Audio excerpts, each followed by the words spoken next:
Berlubang sangatlah rawan, jangan ditempuh ketika hujan. Salam sapa kami ucapkan, semoga sudi kiranya berkenalan. Kami dari kumpulan 3 yang terdiri daripada saya, Nur Syahira binti Lasabang, Nur Aziza binti Herwin, Putri binti Musli, dan Erika Jessie Lawrence.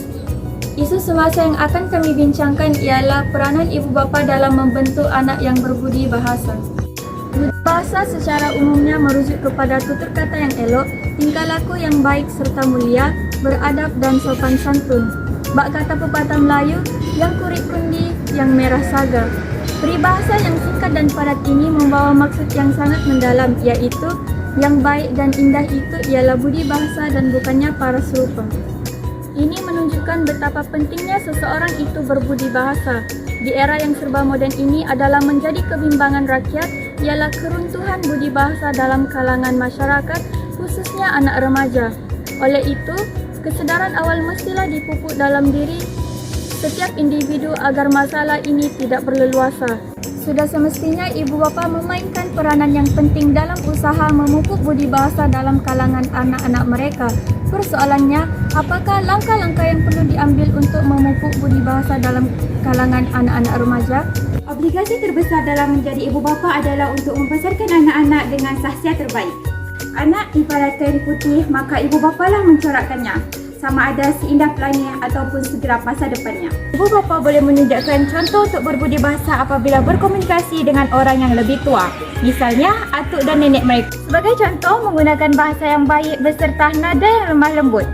Nilai hormat merupakan elemen yang penting dalam amalan budi bahasa. Jika kita ingin dihormati, kita hendaklah menghormati orang terlebih dahulu. Begitu juga dengan sahsiat anak-anak. Kerana pepatah Melayu berkata, bapak borek, anak rintik. Rintihannya, menjadi teladan kepada anak-anak adalah peranan utama yang perlu dilaksanakan oleh ibu bapa. Pada zaman milenium ini, ibu bapa seharusnya memastikan pergaulan kanak-kanak berada dalam masyarakat yang berbudi bahasa. Perkara ini penting kerana perkembangan kanak-kanak bukan sahaja berlaku di dalam rumah, bahkan kawasan luar rumah. Masa yang diluangkan mereka semasa di sekolah dan aktiviti lain bersama rakan mereka adalah penting untuk membentuk kepribadian mereka. Bak kata pepatah Arab pernah berkata, jika kita berkawan dengan penjual minyak wangi, maka kita akan ikut berbau wangi. Manakala jika kita berkawan dengan penjual tai ayam, maka kita akan berbau tahi. Dengan peralihan aktiviti sosial ke alam maya, ia seharusnya memberi kelebihan kepada ibu bapa untuk memantau perilaku anak-anak. Walaupun sukar dibendung anak-anak daripada dipengaruhi oleh kandungan tular media sosial, tetapi ibu bapa mempunyai hak untuk menetapkan tapisan bahasa yang tidak sopan. Jelaslah bahawa memastikan pergaulan anak-anak dapat memupuk nilai berbudi bahasa.